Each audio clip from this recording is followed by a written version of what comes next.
Ladies and gentlemen, boys and girls, and super intelligent shades of the color sky blue, pink, however you identify, that's fine with us. We don't care. Today, my very special guest is Dr. Abs. We love us some Dr. Abs up in here, don't we? And he's got some questions about exercise programming and some comments about exercise programming and stuff. So go. Cool, good to be back again. Hoping this can be kind of like a reference video for people because people always talk about, well, how do I know how often do this exercise or what exercise do I do together and things like that. So I thought this could be a video which kind of explains all of that. So regardless of where you are in your life or what status you are, you can just talk about status variables and things like this and programming variables. And together we can put together a list of what classes as novice, intermediate, advanced, set numbers, rep numbers, all these things. And wherever you are in your life, you're going to watch this video, look at all these things, and at the end, you will know, okay, for this point in my life, this is how my week should look, or how my 7 or 8 day split should look. So I'm going to share some slides just so you can follow along with what we're doing and take screenshots and all manner of things. Can you see the screen here, Bart? Beautiful. Yep. Perfect. Is that okay? Okay, perfect. I'm going to move this here so I can look at the camera. Perfect. So, see what I did there with the logos. Lovely. So variables. I think the first thing we need to go through is what you have to take into account in order to make a decision of should I program myself this way or that way? Because we always say, well, it depends. Depends on a lot of variables. So we'll talk about them. So we talk about training status, and as well, I've heard yourself talk about that part. Could you give people a little bit of idea what you mean? What does that even mean, training status? What does that phrase mean? Right. It's kind of an umbrella term which encapsulates where a person sits currently with respect to all the various different aspects of one's physical fitness. A lot of people think of a concept known as general fitness. How's your general fitness? That kind of thing. This does not Yeah, exist. There is no such thing as general fitness. yeah, Various different commentators have broken fitness down in various different ways and have categorized it as being one of 6 components, one of 9 components, one of 512 different components, whatever it is. But I mean, common examples are strength, absolute, strength, endurance, aerobic capacity, absolute and or relative to one's body mass, aerobic capacity, endurance, agility, etc., etc., etc., as broken down as separate components. All fitness is specific and is made up of components. General fitness is an ignorant concept, for want of a better term. yeah. I think it's hard for the average person. This is what makes training status difficult. It's hard for the average person to know what is their VO2 max if they've never tested it. Sure. Generally, what I like to do for my patients in terms of training status to make it a little bit more layman friendly is to split it almost into novice, intermediate, advanced. And I class novice as obviously people who have never been to the gym, but also people who generally don't really know what they're doing in the gym and probably haven't done very much there. Intermediate as people who have been to the gym before, it has been part of their life, at least for some period, and they've been going semi-regularly. That basically they've seen some improvement in their physical self from the gym, such as increased muscle mass, or if they have had VO2 max checks before, they've had some improvement to that. And advanced would be, generally speaking, elite athletes, patients who have done it for many, many, many years and really know what they're doing. Would you say that's fair to say from a layman's perspective? Sure. I mean, as a course descriptor, no problem with Yeah, that. Yeah, fine. yeah, cool. But as you say, I mean, I can edit these slides as we go along, as you see, and I've added a few things here to match what you said. Nice. Another thing that I wanted to talk about is current composition. Now, in my view, most people aren't going to have any accurate idea. Mm. I think at home the best you can do is these kind of devices where there's like a metal electrode on the weighing scales and you cover them up, and I think they're getting better, Yeah. but I think that's probably the best you can do at home. Yeah. If you were to go into a clinic and justifiably accept the radiation dose of a DEXA scan, because there is a radiation dose, I think you will have a much more accurate reading, Mm. or maybe something like an in-body composition test. Yeah. However, I don't know what your view is. I don't think that's warranted for most people because eating the correct diet will normalize the composition anyway, regardless of where you're coming from. Would you agree? Absolutely. Absolutely. I'd agree with that. I mean, Yeah. I would always be a bit gun shy of copping any rads if I did not absolutely need that for my health. And let's face it, one's physical fitness, because body composition is one of the components of fitness. Um, uh, do I need that for any kind of health reason? No. Yeah. So another way that you can get a fairly reasonable gauge on your body composition is to be assessed by a level 3 accredited Isaac kinanthropometrist. However, they are about as rare as rocking horse shit. I've never even heard of that. There you go. Yeah. They are people, these are people that are highly trained to use calipers, measuring tapes and things Ah, I see. that Okay. are very, very highly qualified to accurately locate anatomical landmarks and correctly take the skin folds at the exact right site on you and blah, blah, blah. Yeah. It's, people, well, I did it as a level 300 or third year paper in my undergraduate degree. It was a whole module by itself, for Wow. example. And I've never used it Wow. since because there's no call for it Yeah. because most people have never heard of it. They go, "What's Isaac?" Yeah. Well, it's the Yeah. international standards on anthropometric and kinesiological testing, I think it was, or something like that. Can't even Yeah. remember what it Wow. stood for anymore because I've never used it since. Anyway, you can do that So too. I think Mm. if even if people don't know the composition, that's fine. Like there's nothing really to worry too much because it's going to normalize anyway. Yeah. But in terms of weight, Mm. I think weight is important to a degree in exercise programming because if it's excessive, it's going to limit what programming you can do. Mm. So and there are people who I've patients of mine who were fit and for whatever reason, loved one passing away or whatever, they've let themselves go. Yeah. And even though they may originally be classed as an intermediate athlete or trainer, shall we say, because of the weight, they need to class themselves as a category lower now Mm. in that case. Mm. So I think weight can play a role in programming, even though obviously it's going to normalize, but it is important to be honest with yourself in terms of physical capability when it comes to exercise programming. And I would suggest if the weight is excessive, we'll get into looking at non-resistance training like cardio and things. But I Mm. think if the weight is excessive and all you can do is walking because it's so excessive, for me, that's acceptable as your version of performance. Mm. And then if it gets to a point where you do that sufficiently, so now you can jog, I think jogging is better than walking for that individual up until the point that they can then sprint and then they can do interval training. And that's now the acceptable version. How do you, are you in the same boat as me there? Yeah, no, that sounds absolutely spot on in terms of the progression that a person needs to undertake to get to the level where they can undertake the kind of activity that will actually be of utility. Yeah. Another thing there that we can throw in that mix for someone who does carry excessive weight, any of the non-weight bearing modalities at high intensity can still be useful. For example, cycling, rowing, aqua Mm. jogging is a good one, especially for impact, Yeah. because you've got the resistance of the water the whole time, and you can actually, Yeah. go at it pretty hard. So, Yeah, absolutely. mm, Absolutely. I completely agree. So I think weight is be sensible. If it's limiting you, then drop yourself down a category, is what we're saying. sure. Next one is age. I think this plays a role in programming Mm. because even if you were a fit young man, I was. uh, yeah. I remember back then.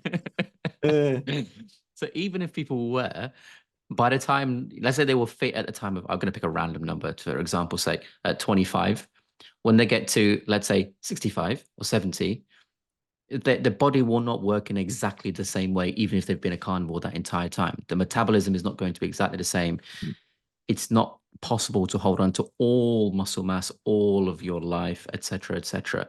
So would you agree that the older someone is, across a broad range of ages, going very high, that is, that their programming would be less strenuous? Yes, in absolute terms, obviously the absolute Yeah, workload and intensity would both reduce. yeah, My focus would be on keeping the relative intensity for that individual, given their current fitness, to be maintained as high as possible based on that yeah, person's affect. yeah, Yeah. So absolutely. again, it brings up that relative versus absolute thing. So yes, absolutely, as you age, your absolute output will Yeah, drop, your absolute workload should drop, but relative to your capacities, you should maintain as high as you can, yeah. because I think exercise yeah, training is a stress. It's supposed to be a stress. If you go, well, now I'm over 50, which I am, now I can take it easy and not exercise at a relatively high workload anymore. I can just kind of undertake exercise, which is not really a training stimulus. Well, then what's the point of that? Other than mm, psychological, get out and smell the roses and enjoy the sunshine. That's yeah, just exercise. It's not actually maintaining or holding any fitness capacity to speak of. yeah. Yeah, Yeah, yeah, yeah. I think to put it into just a specific example for people that are struggling to follow, when you're 25, the intensity you would work to would be, let's say, an 8 rep max for a program on muscle mass, and that 8 rep max may be, pick a round number, 100 kilos on an exercise. When you're 65, you will still do the intensity, which is what you're saying, yeah, as an 8 rep max, yeah, i.e., yeah. but the actual weight, which equates to an 8 rep max, may not be 100 anymore. It may be 50. So Mm, the weight is different, but what you're achieving in terms of the stimulation, that is the same. Is that precisely. correct? Yep, precisely. Yeah, Good. cool. And for me, flexibility is another one. And Hmm. this comes back to a little bit of what you said in terms of seated interval training is acceptable for certain people.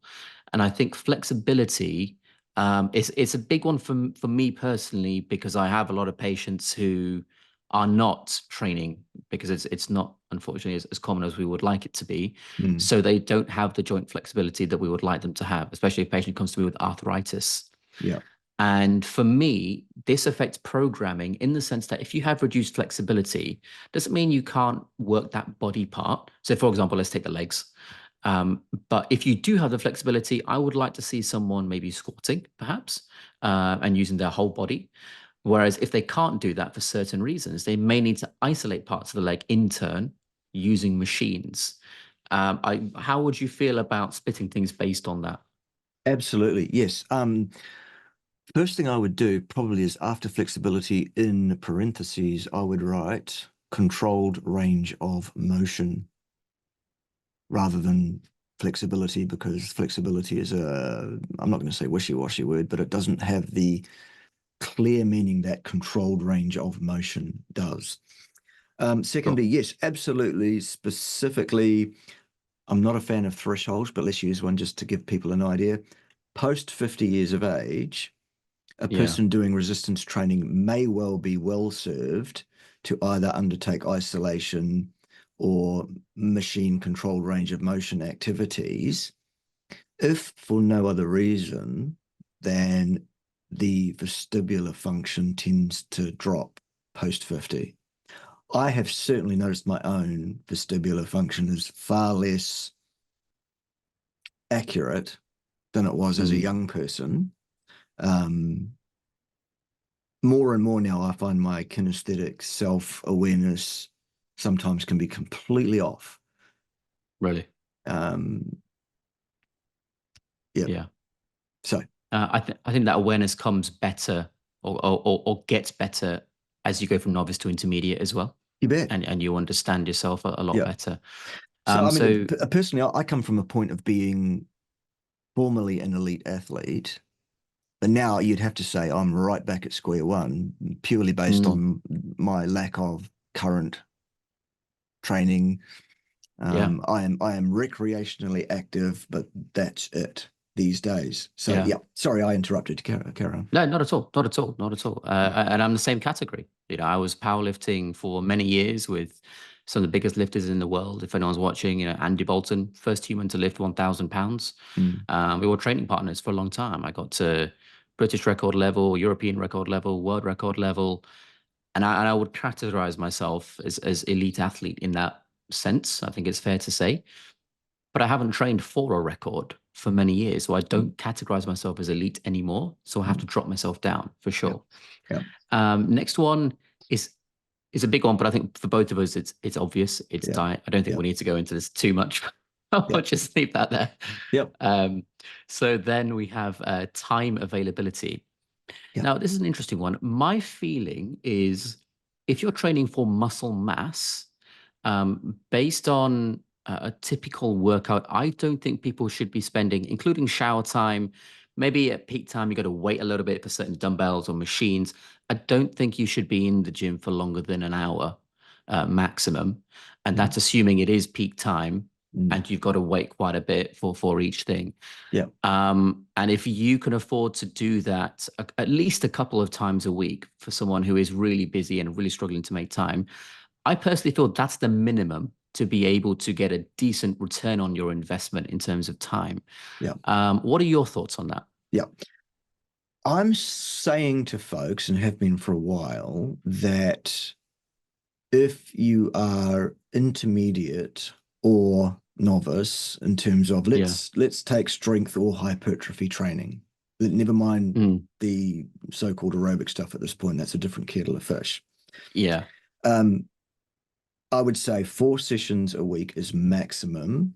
I usually say 45 minutes in and out of the gym at non-peak, so an hour at peak would be fine. Yeah. I also recommend a whole body split every session for intermediates and novices. There is no purpose or point in you splitting. Here's why I say that. The one mistake that most people make in training, whether we're talking strength, hypertrophy, or aerobic work, it's the same error every time, is that people tend to overdo the volume hugely and underdo I've got a the fantastic intensity. paper coming up for that. Awesome. Very good. Yeah, and here's the echoes problem. exactly what you said. Volume is not what we're after in exercise, and more is not better. And trainers that tell people that it's all about volume, either in lifting or in aerobic work, they are sadly mistaken in that regard. It is not about volume. It's about quality. It's about intensity. And that's one of my huge bugbears. So a whole body split, maybe 12 big compounds. Yeah. Either free weights or fixed. And some of these variable resistance rubber band activities are fine as well as part of your program. It's not the whole answer, John. I'm talking to you, John Jackish. He's a friend of mine, so he knows we can give each other a bit of ribbing. It's a great bit of kit. I've got an X3 bar. Fine. Yeah. Cool. But it's not the answer to everything in the world, John. It's part of, and it's a valid piece of kit. And it's a great piece of valid kit. But the bonus theoretically with the variable resistance is it's easier to get to failure, and it's easier to get more force at peak concentric. Fine, whatever. Also, it can overcome the lockout that you get in a fixed weight situation. Fine. Those are kind of some of the benefits there, at least theoretically. So yes, more intensity and less volume is always better. Yeah. And I agree with you about the maximum 4 times a week thing. I think the only time that may change, I don't know whether you would agree or not, is when you've got something really, really, really, really specific, like you're going into the world of elites, like Olympic level, and there's something completely different, which I don't know. Absolutely. And that's why I said intermediate and below. Yes, exactly. Whole body split. Exactly. So once you get to the elite level and you have a specific, that maybe a split is indicated, fine. Yeah. Agree. Next one, intelligence. It is hard to come by in certain dietary communities, at least. I find it's pretty hard to come by at large. Wow. Anyway. So for me, intelligence, in many ways to define this. I don't want to get philosophical, but there's very specific ways I would like to define intelligence when it comes to exercise programming. One of them is things like, letting your ego get away with you in the gym. You're seeing someone lift more doesn't mean you then have to lift more and ruin your entire workout and change the intensity level. Mm-hmm. If something feels painful as opposed to a burn, you've got to be intelligent enough to try and listen to your body for that. Um, it's going to be difficult if you've never been to the gym before because you have no idea what a burn feels like. Mm-hmm. But these sorts of things, things that take away from your workout while you're doing it, I think has to be considered. And if you're ill, for instance, you should be intelligent enough to not beat yourself up about missing a session, etc., Yeah, etc. Basic things like this. I'm sure absolutely. you would agree. There's You nothing you bet. controversial I've said there. No, nothing controversial at all. Yeah, The other thing that I would kind of make really patent there on illness is this. yeah, In terms of whatever the exercise modality is, it doesn't matter, any exercise at all. If you have any symptomology below the line of your jaw at mm, all, exercise is absolutely contraindicated. It can be fatal. yeah, Yeah. Any symptomology at all below the line of your jawline, exercise is yeah, off the table until those symptoms are resolved, yeah. irrespective Agree. of your program needs or anything else in terms of your fitness. Yep. Yeah, Yep.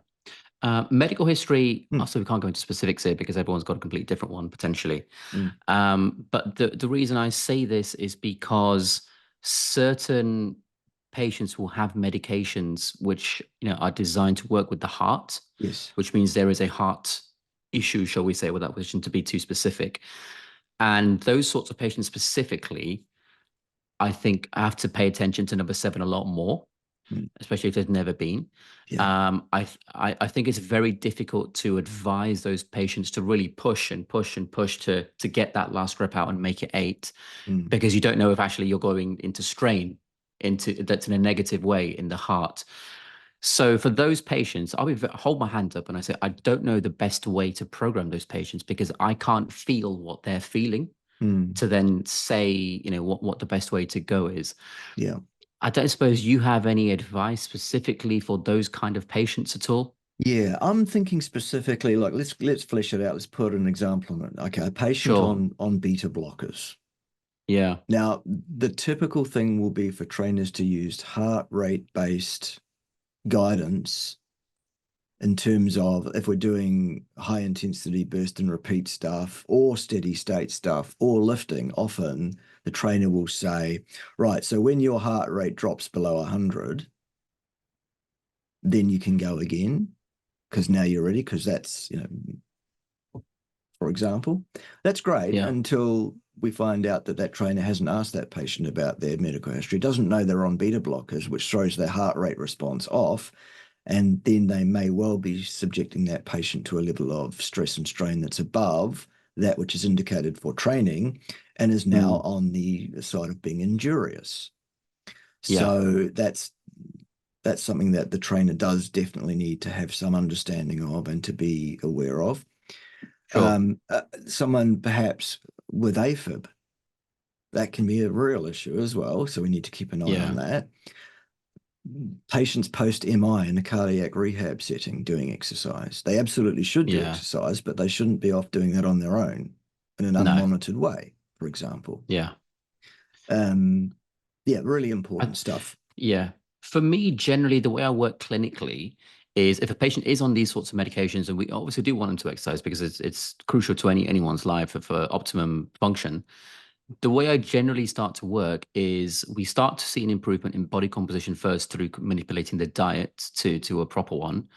Once that starts to improve, and we're in a position where I can start to take away medication or taper down the medication, that for me is a sign that I can start to introduce exercise because there's less in the way to worry about when you're exercising at that point. Yeah. It's just the way I tend to work, and I think that's it's worked for me. I've never had any issues, nor of my patients.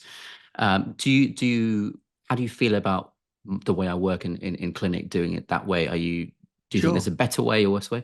No, that sounds fine to me. And the other thing is, I mean, this is actually probably about the only valid or utilitarian example of where you might use an RPE, rating of Yes. perceived exertion, because it's Yeah. absolutely invalid in almost every sense except the patient I'm talking about on beta blockers or with AFib Yeah. or, whatever. Instead of, let's use this heart rate based on your age, instead of Yeah. that, give me a feeling on a scale of um, Yeah. 9 to Sweating to sitting on a 20. couch. Right. Yeah. So if we say, if the scale ranges between 9 and 20, and there's a reason why we'll use 9 to 20, by the way, where would you place yourself right now? And if they say 18, despite the fact that their heart rate is 120 because they're on beta blockers, then we take the 18 and we say, right, that's where you're working at. Yeah. That's where the sense Yeah. of your stress and strain is. Now, why is it 9 to 20? Well, because you take the RPE, multiply it by 10, and that should be roughly where the heart rate is. Unless they're on beta blockers, in which case there's a disconnect, for example. Right. Yeah. There you go. Yeah. Mm. Agree. And it's a big one. We can't in this video go through every single medical history, but that's a rough guide. Mm. Sociability. I feel this is more a psychological. I don't know if the barrier is the right word, but it can be a bit of a barrier to certain people. Mm. I mean, you, for instance, have spoken openly about being diagnosed with a form of autism. Mm. I think there are people who also have diagnoses like that, but which maybe are much more severe than yours. Yeah. Or there are people who, for one reason or other, because the diet has gotten away with them, they've become so big they just don't leave the house anymore, and it has that effect mentally, both because of lack of social connection, but also because of what they're eating and what it does to their brain. Mm-hmm. And I find sociability, and when it comes to exercise programming, is an acceptable reason to completely program down the person so we can taper them up over a period of time. Mm-hmm. So it's not too big a sort of barrage mentally for them to maybe have a panic attack or something like that going into the gym. Sure. Um, do you, how do you feel about that? Would you be okay with something like that in that situation? Absolutely. Everybody's an individual. Everybody's different. Yeah. That which brings me to mind of the old Monty Python joke. You're all individuals. I'm not. That sort of thing. Yeah, everyone's different. Absolutely. And we Yeah. need to be aware of these things. Sure. I Yeah. actually put the psychology of exercise and having the right psychological mindset, if you like, around Yeah. as one of those fitness components. Absolutely, absolutely. And Right, that's why I've right got it as alongside number 10 agility, here. strength, and everything else. Yes. Yeah. Yeah. And for me, mindset in a way is the most important actually, Mm. because you can have all the other boxes ticked, but if you're not feeling mentally the joint, and Yeah. we're talking about number 10 now, if your mind is in your head as opposed to in your muscle, that sounds weird, but if you start exercising, you'll know what that means. Yeah. Even if you plan to be an intensity at a set level, Yeah. what are the chances of you reaching that and actually getting the improvement in your muscle? Mm. And so, Not yeah, I think we're sure. both in agreement. Mindset Yeah. is in many ways the most important one. All right. And controversially, why not? Let's be controversial because I love that. Sure.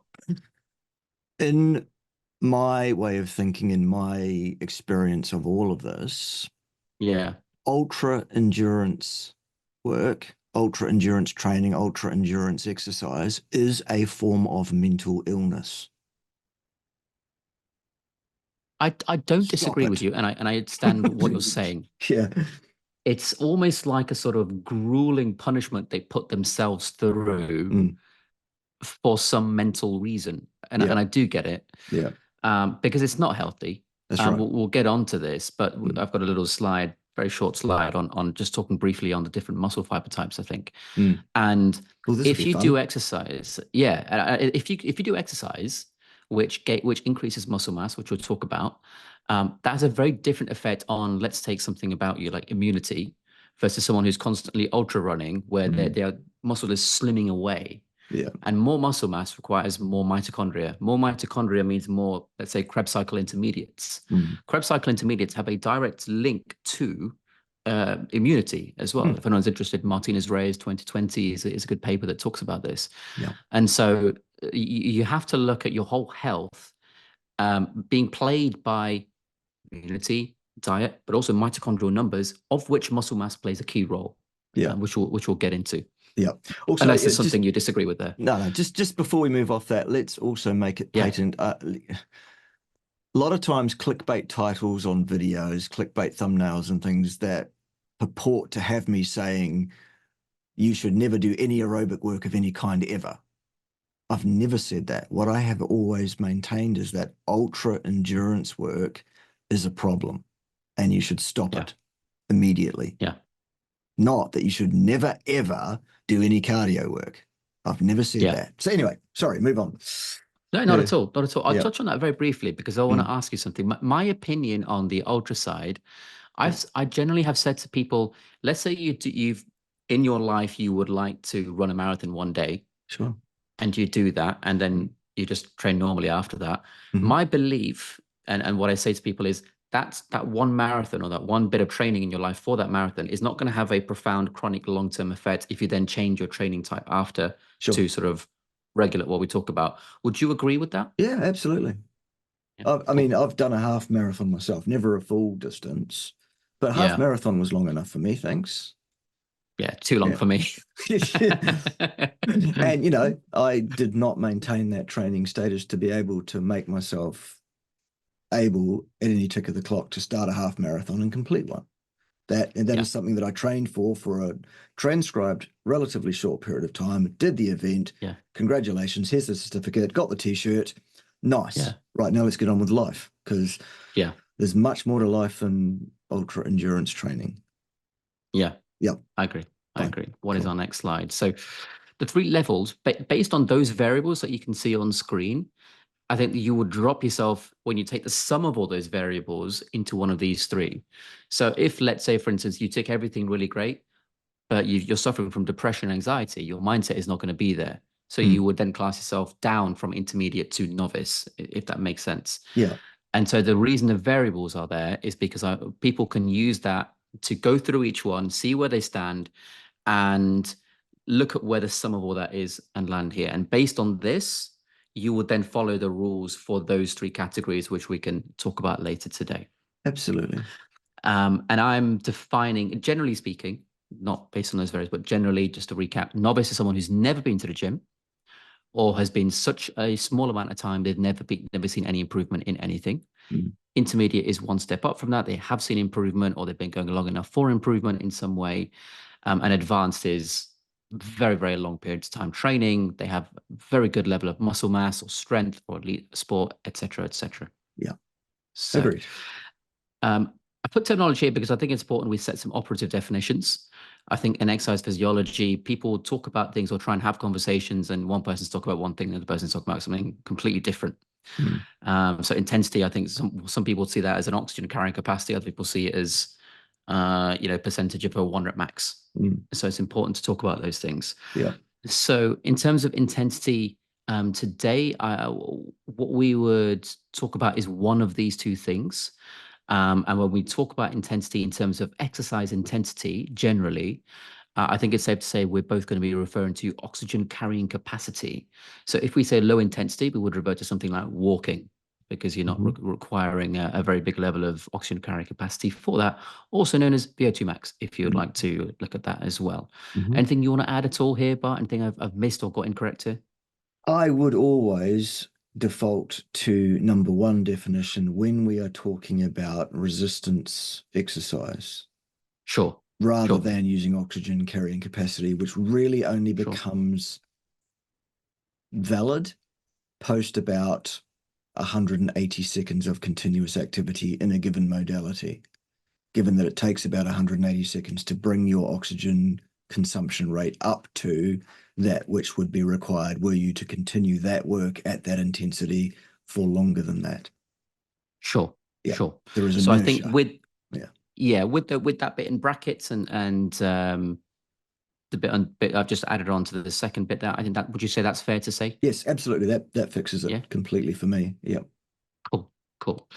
So low intensity in terms of the cardiovascular intensity, I'm classing here as walking. Mm-hmm. And personally, I feel, like I said, that's acceptable if that's all you can do Yeah. because that's all you're physically capable of, and there's nothing wrong with that. No. Um, I would say walking is okay in quite large amounts. Sure. If someone wishes to walk a couple of miles with their dog or something like that, I don't see any issue with that. Do you? No, not at all. I also No, don't cool. see any problem with something like rucking for 8 hours, if that's what you're doing at the weekend, going Mm. up into the fells is fine if that's your training and that's what you're doing and you have been doing that and you're doing that all day. That's fine. That's not the Yeah, stuff that I revile against in terms of ultra endurance stuff. sure. It's really the stuff in the middle intensity zone in terms of oxygen Yeah, capacity that's the problem. yeah. So Like low this. intensity, absolutely fine. High intensity, fantastic. Everything in the middle, not so much. Yeah, Longer than about half an hour. There you go. yeah. To absolutely qualify that. Yeah. So I agree with you. I agree Mhm. with you. And for me, the issues I have with moderate intensity, which I've defined here as things in terms of examples as jogging, running, Mm. and treadmill, but treadmill for different reasons on top of those things. Yep. Um, First of all, my opinion is it doesn't even make sense evolutionarily speaking that to jog, Mm. because we wouldn't have run for no reason. We Mm. wouldn't have wasted resources like energy, however you want to define energy, for no reason. We would have walked to get good views of the landscape and to migrate over long distances, Yeah. which is one of the benefits of coming down from the trees. And we Hmm. would have sprinted to catch prey or to run away from things trying to eat us, Yeah. obvious reasons. But Yeah. we wouldn't have just run when we could have walked instead. And Correct. so my belief is we're not designed to jog for long periods of time Correct. because of what I've written here. Pressure slash weight into joints in combination with skeletal discrepancies, especially if overweight. Yeah. So no one's skeleton is going to be perfectly symmetrical. I'm not sure that's actually possible, because even if you're born symmetrical, you're not going to live your life symmetrically. So you're going to wear more on one side of your skeleton than the other. Yeah. Because of this asymmetry in many places, like the arches, the hips, the knees, ankles, we won't get into it in that level of detail, but all those things, when you put, a lot of weight through one side in the form of jogging, I personally feel that that actually can accentuate joint issues in those areas. Um, I've been saying that for a long time. No one's ever kind of opposed me, but I'd like to hear if you feel as though that's incorrect in any way. No, I agree entirely. And Yeah. also I would rebuff people that say, oh, we were subsistence hunters, that's why we have sweat glands. We used to run down prey. Are you stoned? What kind of animal do you think a human being can run down?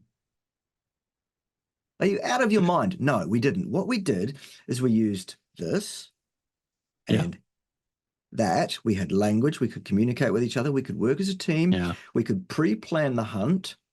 We could have a strategy. We could work together in such a way as to either catch or cause animals to, for example, do the lemmings thing over the cliff as they used to do with Yeah. large prey like mammoth, etc., all that kind of stuff. No, we did not jog for hours at a time to run down prey. Try and run down a horse Yeah. or an antelope or any of these animals. Come on. Anyway, so no, Yeah. we No, did I not do agree. that. We are not designed for that physiologically, but also if you look at our skeletal structures, the muscle attachment and origin points, the leverage systems involved here, we are power athletes. Absolutely. Not Yeah. endurance animals at all. Yeah. Mm. I think myocardial hypertrophy for me is something that's often overlooked as well. Yes, that's important too. Um, Yes. Constant working of the heart, yes, it can do it, but it's not a good thing. I mean, the increase in heart size, how is that healthy in any way at all for any person in any situation? You know, the increase there, your heart is designed to be a specific size for the body that you are, just like the engine in a car is that size for that particular size car, etc., or ship or lorry or anything like that. Mm. Increase in the myocardium could cause or bring you closer to, shall we say, I've got to be careful with my wording here. It could bring you closer towards heart failure, or shall we say, adverse cardiac events. Mm. Which is my wording correct there? I don't want to be It sounds fine. caught out by anything there. Yeah, Yeah, it sounds fine. cool. And again, I'm sure we both agree. There's nothing really to disagree on there. Not really. So now high intensity. This is what I think people should have as the ultimate goal. If we go through the variables list and you find yourself to be excessively obese and you can only do walking to start with, fine. But that is a path towards Mm. this. which is I think what's ideal. Yeah. High intensity. So HIIT, high intensity interval training, if you don't know what that stands for. It doesn't have to be sprinting like I've put there. It could be, like Bart said, rowing, cycling, possibly even swimming as well to get the resistance with the water, something along those lines for Yeah. a period of time, and then a period of rest, and then cycling between the two. Yeah. I've put most species appropriate because I think this is probably what we did when we were catching prey, when we were sprinting all out to catch something, and then we rested when we caught it, or we took a rest because it went down a different road or something like that. Yeah. And the exercise choice relative to physical capability, what that means for me is if you've got a back problem, don't sprint. Use something sat down like cycling, or something that takes the weight out of your joints, relatively speaking, such as swimming instead, and you're going to be much, much better off. Now, in terms of the timings that I put there, Bart, so 15 seconds could be what someone starts with, again, if that's all they can do. And then resting for 60 seconds, which is quite a long time, but it's a start. And then working up towards an interval of 60 seconds with a rest of, say, 30. Yeah. I've not read a huge amount of literature that is able to compare these timings and what necessarily is the best, unquote, quote unquote. Could you give us some idea of how to program intervals and rests at all? Yeah. There is a regression analysis that can be done on any given athlete at long-term exercise endurance work, which you shouldn't do anyway, really. Intermediate stuff and short-term stuff as well. There are power and output calculation regressions that can be used to work out this stuff that talks about a prediction of a person's endurance time at a given absolute output. In an elite athlete training for HIIT, etc., sometimes those work to rest ratios can get as high as 1:5. Wow. But that's elite athletes because their absolute outputs are huge and relatively even. They push themselves harder than the intermediate or the novice does. Sometimes with someone who's really, really at the novice end in terms of this kind of stuff, sometimes there's an indication there for even 1:5 for those folks, because maybe the physiological distress of even a short-term 15 to 30-second burst of maximal stuff for them, it can take them 5 minutes to get back to the point where they can reproduce that workload again or even close. In which case we work with that person at that ratio, but the goal is to shorten that time between bouts. And the way to do that is to repeat the dose a set number of times without overdoing it, because general adaptation syndrome requires us to distress the body to a point where a mild injury occurs. That's what training response is. It's the healing of that injury to make the body better, stronger, faster, so that next time you do that, it's not such a distress. But if you overdo the training, and this harps back again to this volume issue, then what you're actually doing is just chronically tearing the body down, which is not a training status, improving thing, is not an adaptation. That's just destroying your body. Yeah. So, yeah. And in terms of number of intervals, do you think there is any way to give people a sort of layman's guide of what to aim for at all? 30 to 45 minutes total session time. Okay. So if you are more advanced, you will get more reps in during 30 to 45 minute session than you will as an absolute novice who has to work at 1:5, get it down to 1:3, and you get, nearly twice as many reps in during that session. Get it down to 1:1, and, so much the better in terms of the number of reps. But then it's all still about the relative distress of the session on that athlete. Sure. Very, very important also not to repeat that dose the next day. Yeah, of course. Yeah. Recover. You need to rest the day after. Recovery is just as much a part of training response as is the training injury was in the first place. That's why more is not better. It isn't. Yeah. I agree. You need time to actually repair. Yep. So I've made a few changes to the slide as you're talking, and I think overall that's enough for people to get a rough idea of how to start to program themselves Yep. in a session of HIIT. Cool. So I wanted to go through a little bit about goal types and what people are actually training for as well, because different people will come to this with different perspectives. Yeah. These, I would say, I'm not saying I agree with all of them, but these are the most common reasons or kind of motivations, shall we say, which people come with. So fat loss, muscle mass, and muscle strength. Yeah. Obviously, you can go too far on all of them as well. So if we go to the maybe first number one, 4, abs, could be complete a given distance in a given time, because a lot of people have that kind of goal too. Distance over time. Yeah. Cool. Yeah, sure. Good. Sweet. So fat loss. Yep. So you might disagree with me on this, but my view is that fat loss shouldn't be a goal. And the goal actually is to eat and train in a particular way, and your body composition is a side effect rather than the goal. Sure. And oh, you agree? Yeah, happy with that. Oh, okay, cool. I thought maybe we could have a little debate on that, but that's fine. Well, I mean, put it this way: someone who is vastly adipose, their goal should be to reduce that adiposity because that is a health concern. But we're talking about, I think we're talking about a general population here more so than someone who's vastly adipose at this point. In which case, sure, the training will induce even more leanness, perhaps, depending on what your training is. Yeah. And the quality of your diet is obviously as you go do that. Yeah. So the reason I said self-corrected dependent variable is because body composition is subject to, but first, body composition itself is not under your conscious control in terms of what the fat cell is doing, what the muscle cell is doing. Those things do things because of things like hormones. You have no conscious control over hormones, ergo they are dependent variables as well. So then the question is, what's the independent?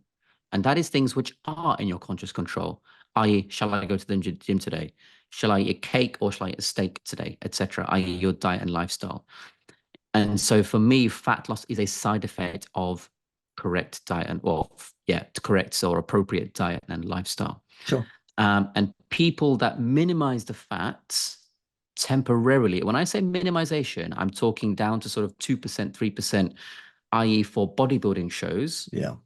If you were to do that for a bodybuilding show once in your life, just like training for a marathon once in your life, and then you just go back to normal, again, my feeling is it's not going to have a long-term effect. If you want to do it once, get the t-shirt and then move on. Yeah. People who do that again and again and again, I don't think that's healthy. I don't think it's indicated. I don't think you're going to have as healthy a life as you could. Yeah.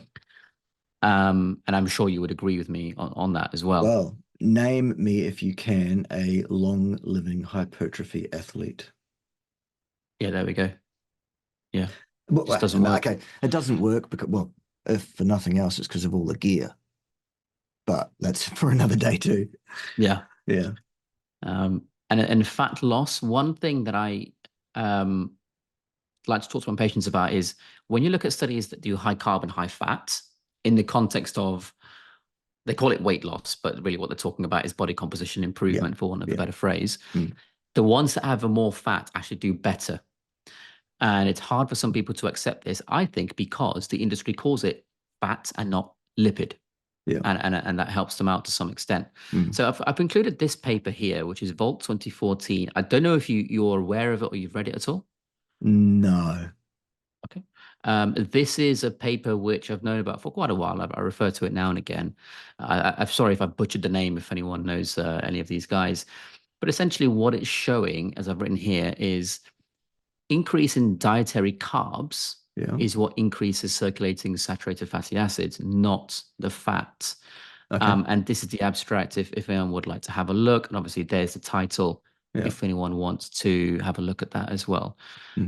It's not designed to give specific tips in terms of what to eat or anything like that. It's just making general measurements as to what happens in the serum based on what you're actually eating. That's all. Cool. But like I said, that's what people can look Purely at. as an aside, just as a Yeah, please. take off the exercise physiologist hat and put on the pure scientist hat. It's Sure. interesting that that abstract there does not include any outcome statistics at all. Ergo, it's Yeah. not a well-written abstract. No. It should contain a results section. Anyway, that's for another day. Yeah. Yeah. Just thought I'd throw No, that you in are there. right. You I are can't right. help myself. The paper itself is an interesting read for me, just to look at the difference in macronutrients. Yeah. But you're right. Yeah. You are right. Because I mean, the front first question that comes to my mind as a scientist when someone says this is associated with a statistically significant increase in that, the first thing I want to know is, great, tell me about the signal to noise ratio. And the only way to get that is a this plus or minus that changed to that plus or minus the other. And if that's not in the abstract, then I've got to read the whole paper, or at least the results section, to try and find it. Not well written. Anyway, there you go.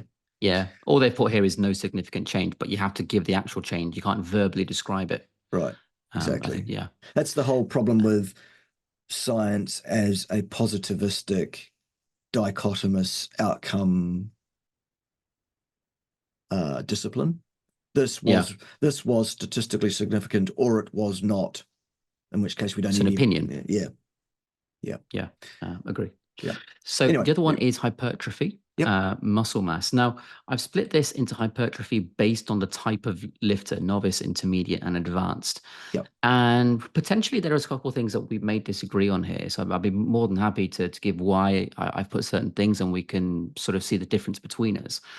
But for me, a novice, i.e. someone who's never been or never really been at all, I personally do believe one set is okay at that stage, because you're going to get great gains from that. There's no point doing more volume if you don't have to, is my saying. The minimal clinically effective dose.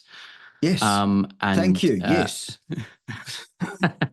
Absolutely. And many patients of mine who've never been to gym, I actually program them with one set. And then when they reach a plateau on that, then we increase to 2.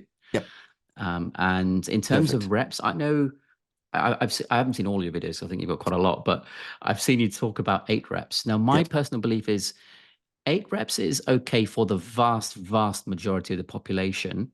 But I think to cover everyone, you would say 8 plus or minus 2, just based on the individual papers I've read. You agree with that? Okay. Yeah. I mean, the 8, the thing that people need to understand about my commentaries in my videos is that they are always tailored to the mean, to the average person. Yeah. There are always people at either end of a bell-shaped curve. That's why we have an average value. That's why not everybody's the same. You've said it right there, that variation amongst people is not huge, but nonetheless, people do vary. There is variance. Yeah. So absolutely, 8 plus or minus 2, fine. Yeah. Yeah. And I've said full body split again. Yep. There's just no point splitting the body parts. Correct. Doing them all together, you're still going to get great gains everywhere. Yep. And one thing that I find clinically is female patients are not a fan of that, because they want to accentuate the glutes or the posterior chain for various reasons. I argue against this, because muscles are meant to work in pairs. Yeah. If you do just your chest and biceps, anterior delts, etc., and you neglect the posterior side of you, the side that you can't see unless you look behind yourself in a mirror, you're setting yourself up for massive joint issues there. Yeah. And so full body split, not just for the fact that you can get good gains, but also for safety, I think, and prevention of injury. Yeah. You bet. And I've put at the bottom here, variation amongst human beings is minuscule. What I mean by that is 8 plus or minus 2 is small, okay?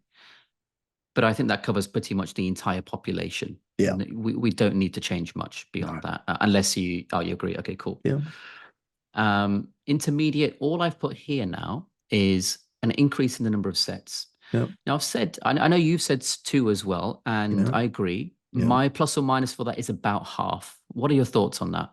Fine. Absolutely fine. Yeah. No arguments. Cool. And then pretty much the same against everything else. What I wanted to ask you is, could you talk about how people can feel or tell if they need to switch from 1 to 2? What kind of signs do you look for? For me, the most salient, the most patent sign is a plateau. Yeah. Yeah. To Agreed. me, a sense within yourself, not sure there is one. Yeah. And for me, the thing about 2 sets is that's a maximum, because the third set at the Mm. same resistance and the same number of reps Yeah. has been associated with a 5% increment in response. Yeah. So you're doing 30% more work for a 5% gain And time. and time. Doesn't Yeah. make sense to do that. Yeah. Exactly. Yeah. Exactly. I think the only exception is elite sport, Yes. where their job is to train. Yes. Yeah. Yeah. In which case, I suggest you change your job, but that's for another day as well. Yeah. Yeah. And advanced. So for me, sets don't change, reps don't change, but the combination of exercises each day you do them, I think that's what needs to change. So you Yes. focus on some part of your body. Perfect. I in terms of the split, I would generally just do it different for each person, but as an average, I might say use a push and a pull day, Yep. and then alternate between those, Yep. or lower half, top half. Yep. Do you think the split needs to be in more than two parts? Super duper extra elites, maybe, depending on their Yeah, needs and their performance goals and whatever else. But for the most part, even in elite athletes, generally yeah, I would be loathed to program more than 2 splits in a week, sure, sure. personally. I'm the same. That's Yeah. why my default is to look at something like push and pull. Mm. And then plateaus here. Um, in terms of what I've written on the bottom line, so drop sets, pyramids, supersets, reduction in rest period, Hmm. do you think those are appropriate variations once people reach plateaus? Yep, there are often good ways of busting through plateaus if there is capacity and Yeah, the plateau is caused by capacity. The note of caution is that while plateaus can occur because you're not working to full capacity as an elite athlete, that's far less common, I believe, than the plateau which is caused by your volume being excessive, because yeah, that's the easy trap to fall into as an athlete, especially yeah, when trainers are saying, well, then you're just not working enough. You need to do even more volume. Rubbish. yeah, No such thing as true. So yeah, sometimes the way to break a plateau is a period of detraining. yeah. Okay, take a day Sometimes. off, take Yeah. a bit of a rest. Yep. In terms of rest period between sets, what's your recommendation for that? Well, when I'm doing either splits or a whole body split, as variously at my various different levels of fitness during the years, I have tended to gravitate to doing my entire split as a circuit. In other words, do 1 set. If I'm doing 2 sets, I'm going to do my first set, put that weight down, rack it properly because I'm not inconsiderate, go and pick up my next weight and do my next exercise immediately. No rest, no sitting on the bench, no sipping water, no looking at who looks good in lycra. Yeah, We're there to and then back to the yeah, top of the list to do the second set. yeah. Fine, That's how I would approach it personally. So rest sure. periods between sets, Minimal. that would work out to be minimal if you're thinking absolutely that I'm exercising, but I'm doing a different thing. So the Yeah, rest sure. between my first and second set is going to be probably 20 minutes Yeah, to get through and then back to the top. yeah, sure, Yeah. sure. And this paper, I think, is one which I don't know if you're familiar with it, but it kind of echoes what you say about the importance of intensity over volume. Looks Have familiar. you seen this? Yeah, okay. Yeah. So you might know this one already. But I've Mm. just taken a couple quotes from the paper, but to emphasize this to people, and I'll just read them for those who are listening and not watching. Muscle size and lean body mass are not mainly affected by resistance training volume and other variables, especially the intensity of effort should be considered in resistance training prescription. Yes. There seems to be a limiting effect, and the use of higher volumes might be detrimental to muscle hypertrophy over a long term. Yes. I think this just summarizes exactly what we've just said. Yep. And how you finish the set is more important than the number of sets you do by Yes. far. Yes. Yeah. So now strength. I'm not going to go into strength in too much detail because I think this is a whole lecture by itself because it's very, very subtle and nuanced, especially if you go into powerlifting. But Yeah. sets generally, this is what I've said to my patients and the way I've worked with them. A couple of sets, but Yeah. the rep range is lower. Yes. I generally tend to get them to go never more than 5. Yeah. Because you're training something differently then. Yeah. And if you're going to build strength, I personally feel it's better to do it by using as much of your body as possible. So it's, relevant to everyday usage of your body rather than in isolation. No one wants a massive strength in a bicep curl. Yeah. Why not get strength in your whole body in a deadlift? Yeah. And the way I describe it to people is you don't want to go to failure. You want 1 rep left in the tank. Right. So 1 rep left, almost as a sort of rate of perceived exhaustion, as you said before. Yeah. Whereas in hypertrophy, you just want to go all out and fail at 8 reps. Yes. How do you feel about what I've said in this slide here? Good. The one thing I would add there would be that a useful tool in absolute strength training is big negatives. Yes. Yeah. Yeah. Now, what do we mean by that? Yeah. You will need either a machine that can do this automatically for you, as they do exist, or you're going to need a couple of really good spotters. So this is an elite thing because most people don't have good spotters. What we're suggesting is that whatever your 5 rep or 6 rep maximum weight is concentrically, you would add 25 to 30% weight on top of that, but only do the eccentric phase, the negative, and then have your spotters assist you. Lift it for you. Assist rather than doing it for you entirely. Yeah. And then you can get back to the top and you can still bang out 5 reps, but the eccentric weight that you are lowering against gravity is 25 to 30% more than what you would lift concentrically for a concentric, eccentric set of 5. It's called big negatives. Yeah. Yeah. They will tear your muscle fibers to bits. They will cause strength and hypertrophy to occur more readily.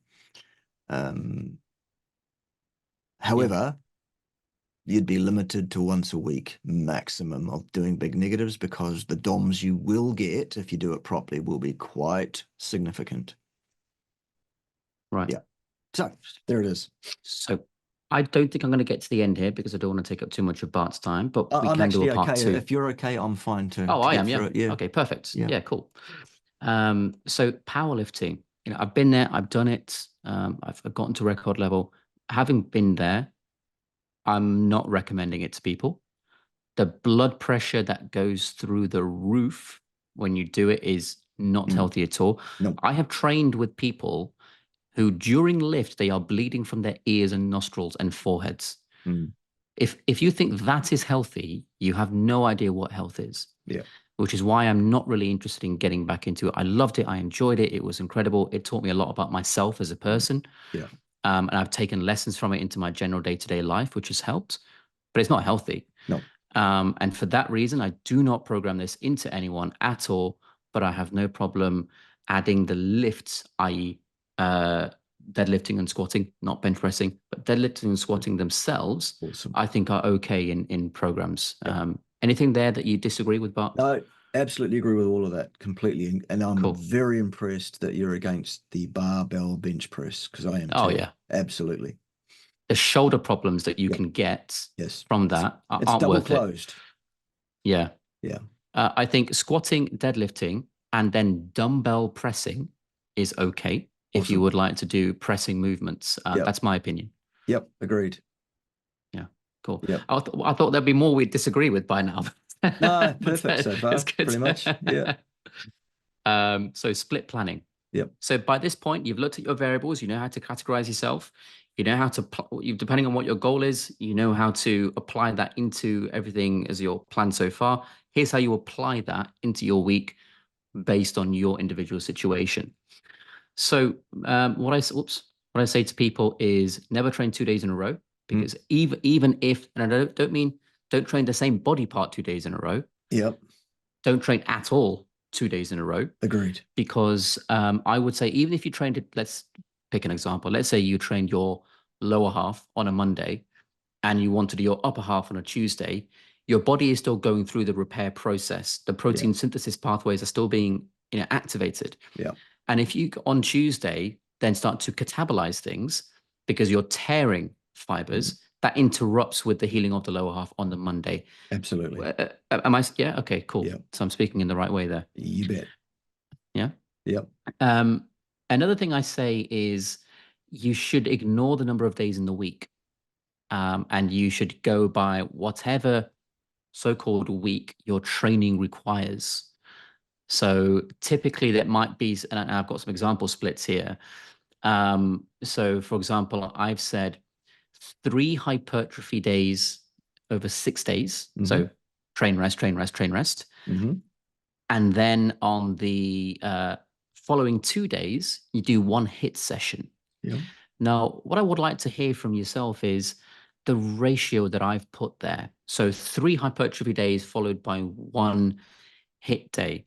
Do you think there's a specific ratio that people should follow, shouldn't follow? Is there a range? What do you think?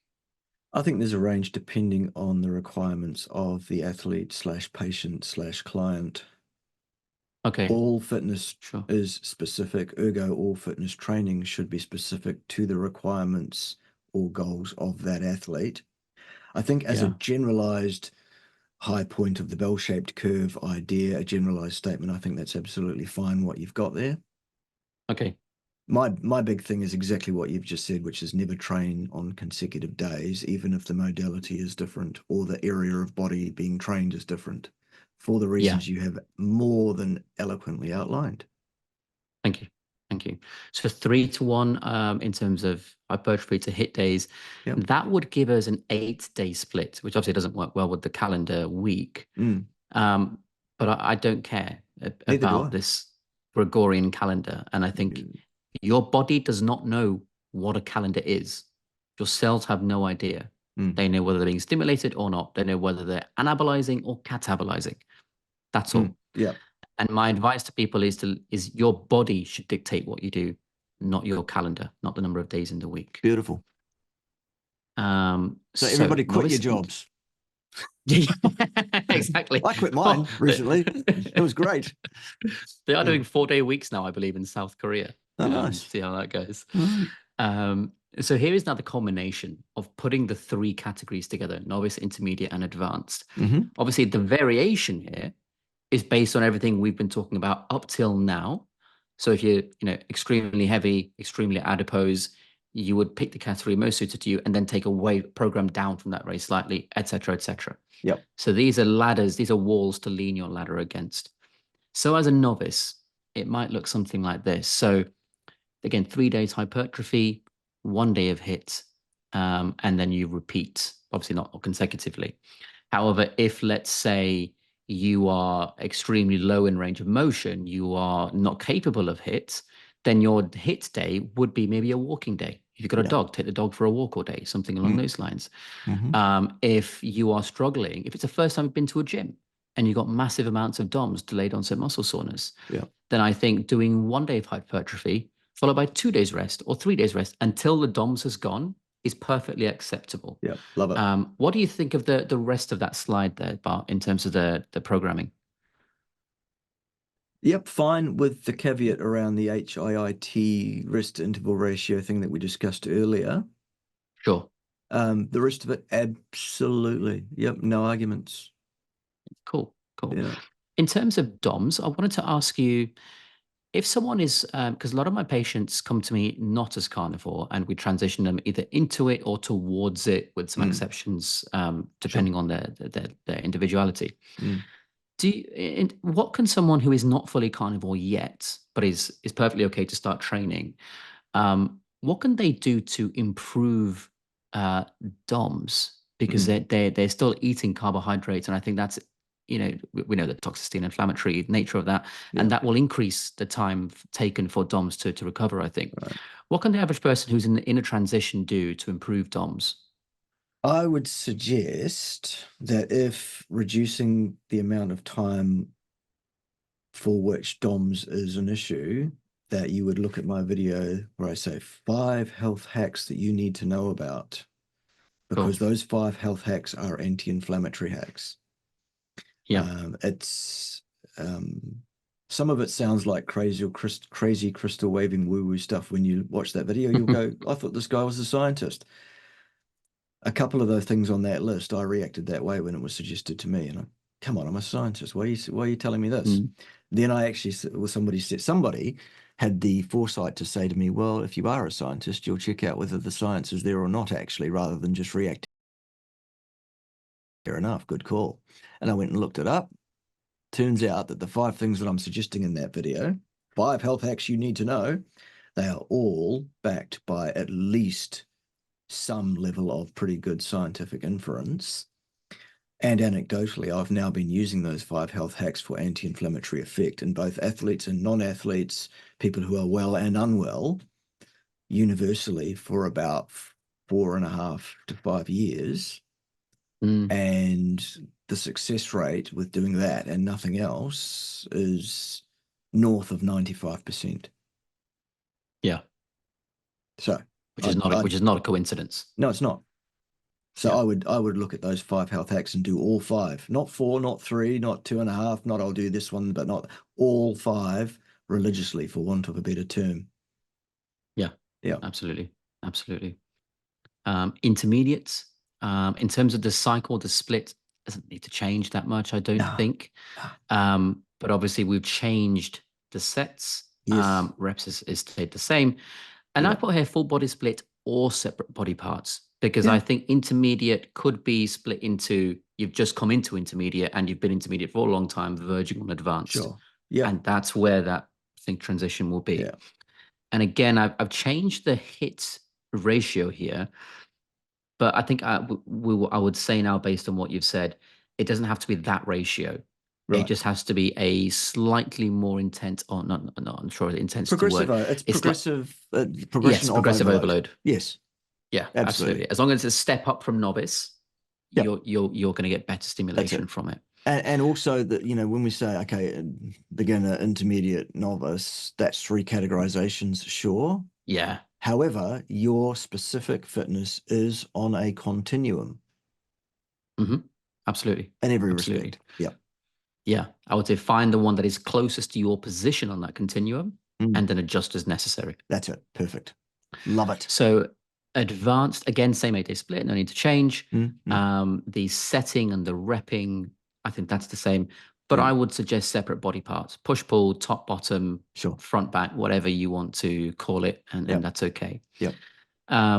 However, I've also added in things like drop sets, supersets, pyramid sets. Perfect. Because if you're advanced, you're going to hit plateaus over the years.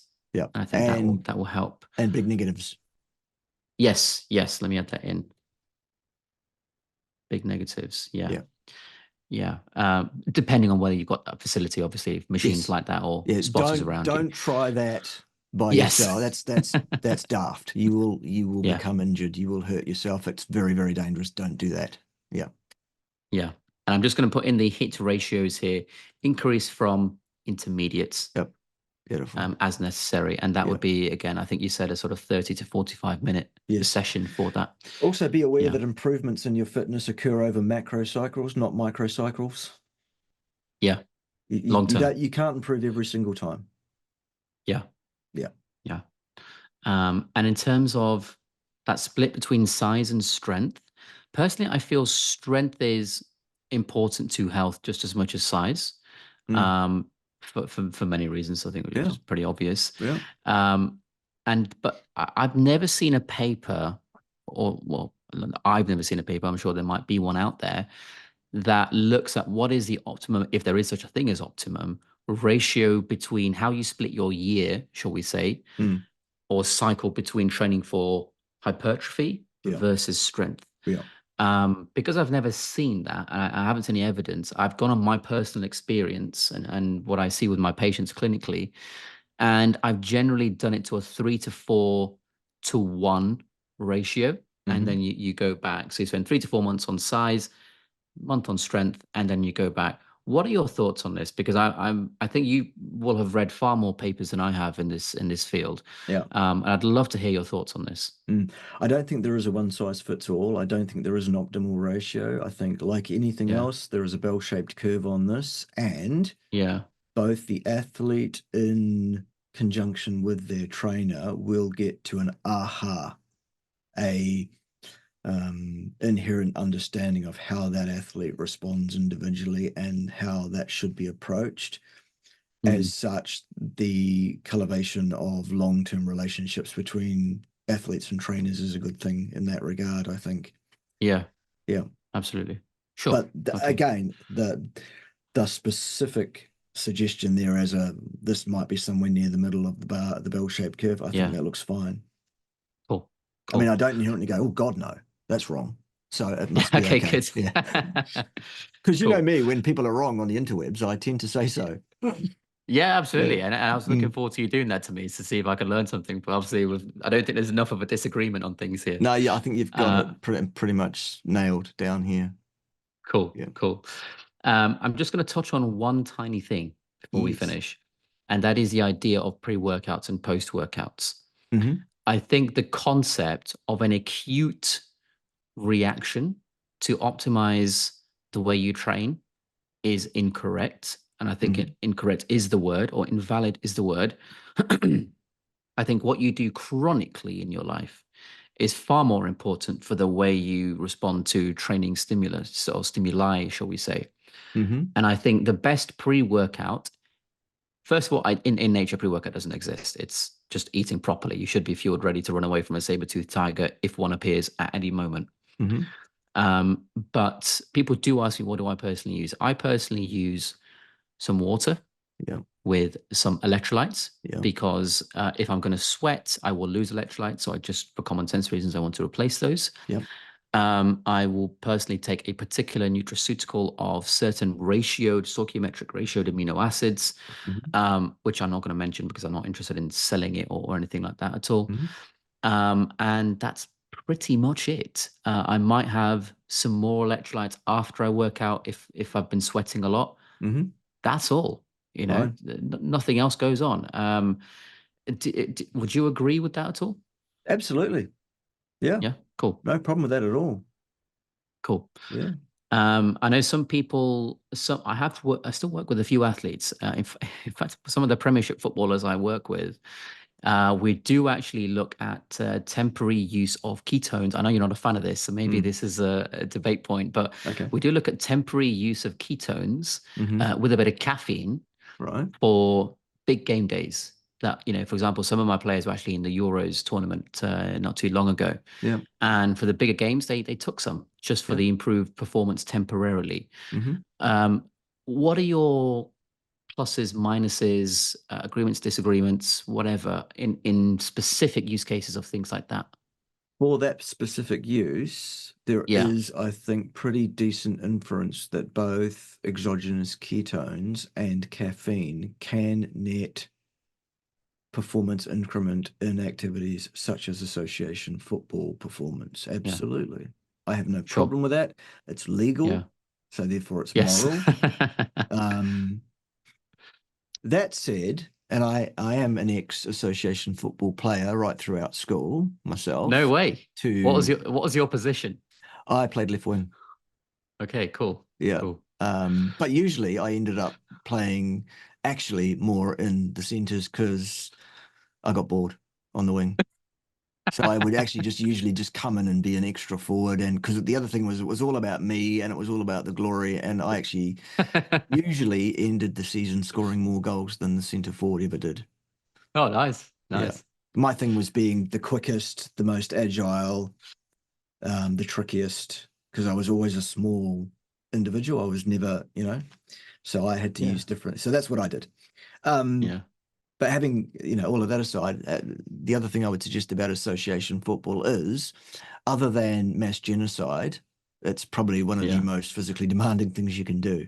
And yes, I did take that directly from Dogma. Yes, it is a quote Yeah. from the movie Dogma, for those of you that recognize it as such, but it's true.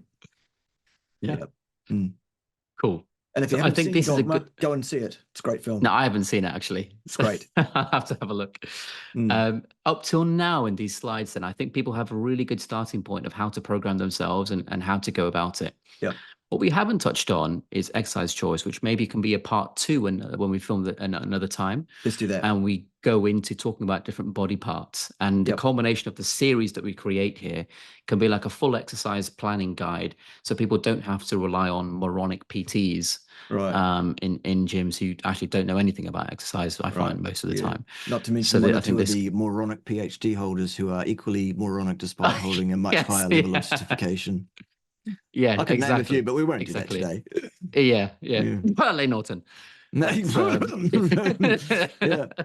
Mike is a tell. but, Yeah. Drink juice but yeah, bag. that can be a Let's nice. reset. I can't stand that guy's voice. I That's can't what it stand is for anything about me. that guy. Yeah. He's the only guy I've come Um, across that's remotely as close to offensive as Joel Kahn. oh God, yeah, Yeah. okay. Anyway, that's for another day. Yeah, but we'll Mm. go through exercise choices in part Excellent. two of this, and you can Love go it. through that. Good. But that's it from me. Any closing words from yourself, Bart? No, I love it. I think you've got it nailed down pretty much Cool. absolutely as a prescription, a generalized prescription that a person in concert with a duly qualified and experienced wise individual may tailor to an individual's needs. The basic ingredients are there, they're good. Nothing to butt heads with you about there really at all to speak of, other Cool. than the few minor suggestions that I've thrown out during this session. It's been great. Awesome. Yeah. See you guys next time.